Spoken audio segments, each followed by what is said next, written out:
In the United States, the average debt is usually $38,000 with a bachelor's degree. That's a public university with federal loans. The second is the private university is usually $50,000 in debt. So more women are going to college than men. So more likely than not, they will have that much amount of debt before they even want to be married or anything else. So they go and get a 4 year degree, and you're already starting off at that kind of negative field.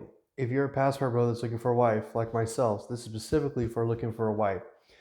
So I paid about $8,000 for the visa, for the fees for the lawyer to make her permanent, and then it's going to be about 12 grand all together to where she's a citizen and everything. And compared to paying, because most women are going to want you to pay this, it's going to be $30,000 to $50,000 in debt. And I'm not talking about credit card debt. I'm specifically just talking about student loan debt. Right out the bat, that's a savings of $20,000 to $40,000 that you will not be accumulating because you're not picking, an American woman, in my opinion. Number two, a lot of times they're extremely nice. My wife is very nice, very kind, always smiling. Most women don't understand, and I've experienced this in the past. They'll say, "Hey, why did he cheat on me? I don't understand," or "Why happened?" Well, it doesn't take much. If you constantly nag him and complain and be rude to him and be disrespectful toward him, and you have a woman in his life that's kind, respectful, nice to him, and all it takes really is just that. She's nice to me, she's kind to me, she smiles to me, and there you go. And they're always, well, she's always uglier than me, and blah, blah, blah. And a lot of times men will go down in looks just to go up in agreeableness and just general kindness to him. The thing is, I avoided all of that just by going south to South America. So I didn't have that issue. When I was here in the United States, I had that issue quite a bit because a lot of the women that I dated were that way, unfortunately. And that is what it is. So what I decided to do was go to a culture that doesn't have that problem. And yeah, I haven't regretted that since. Number three, this is my personal opinion, is the culture that what they come from generally is not affected by our values. When I mean our values, I mean Western values. So a lot of times, and this is a benefit in my opinion, the woman expects you to be a provider. They expect you to pay 100% of the bills. They expect you to take initiative. They expect you to do that because in their cultures, that's what the men do. In my opinion, in order for you to be your best self, that's one way to do that because more likely than not, their self interest is to help you get to that level because they're taking care of everything else because they expect you to do that just like you would expect them to make sure that the food is ready, the house is clean, uh, kindness, agreeableness, everything's ready to go. That happens more than you would like to believe. But the thing is, and the reason why I say this is a benefit is because in our country, a lot of people go 50-50. And in my opinion, this is strictly my opinion, I don't think a man can reach his potential if you know 50% of the bills are going to be paid. There's no pressure on you to do better. There's no pressure on you to improve. There's no pressure on you to do anything. Whereas if you have that pressure on you of, hey, you're going to be paying 100% of the bills, well, you better figure that out, which is another benefit that I would say is that helps you grow in your career and helps you provide for your family. Whereas if you're doing 50-50, you can just kind of, oh, nonchalant, okay, it's fine, no problem. But not with me. And just my own personal experience, I've had to constantly grow and constantly get better and constantly do better in order to provide for our family. So I think that's a benefit, and it also helps you grow as a person, where you usually don't get that if you decide to do 50-50 like what's in our country.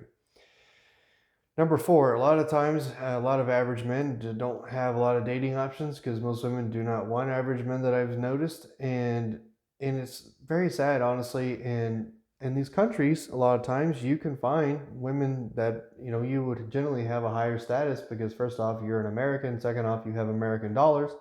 But here's the thing too: people think, oh, passport bros, you're going to get non-speaking English, non-speaking blah, blah, blah, whatever, or they're not educated. For example, my wife is a dentist. She's a doctor of dentistry in Mexico. So she can practice as a dentist, but in the United States, our laws are not to where it can help her to do that, unfortunately. So she doesn't She just takes a regular job because she wants something to do because she's not bored at home, which is great. I mean, that's what I wanted her to do.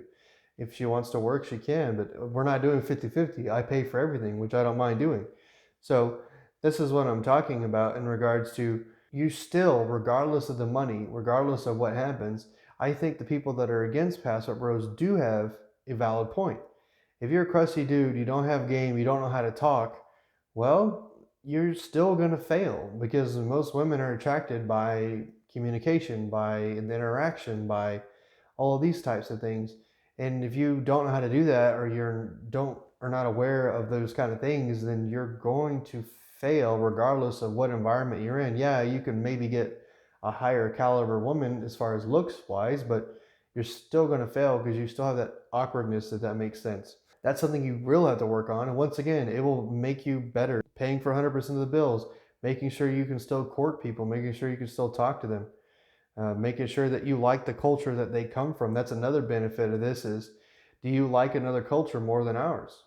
So that's something you're going to have to pay attention to. And the reason why I say this, as a passport bro, you have two options.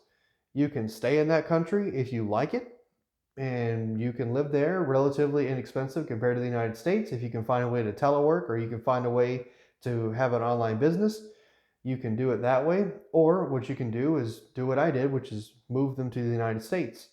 And most women will say, oh, she married you for a green card, et cetera, et cetera. Well, if you look at the facts, as I mentioned before, my wife is a doctor of dentistry. So she honestly, and she had a house before she met me. So she didn't need realistically me to come save her, which is another benefit I would say is I would not date desperate women from other countries if you're looking to be married, because that can get you in trouble, in my opinion. So I would definitely not do that. That's something I would shy away from. But I will say this, it is extremely helpful and great to know that the dating market is opened up, and that most men that wouldn't have a chance to do any of these things, they have a chance now. You just have to be careful on what you do. Most men, in my opinion, they fly to these countries and they do pay for play. I would say if you want to do that, I guess that's I don't know if it's morally right or wrong. That's up to you for you to decide. But that is on the table, just like it is in the United States. But most men cannot afford escorts in the United States if they don't make a certain amount of money. But what they can do is hop on an airplane, pay $200. They can pay for a night or maybe several nights.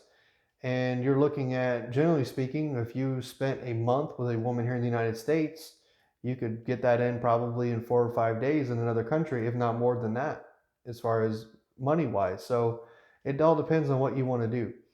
And like I said, for me, the benefit was I ended up finding a wife that I looked for. I couldn't find a woman at my age group, my age level, for the values that I was looking for in a wife in the United States. I could not find it. So I ended up going to Mexico.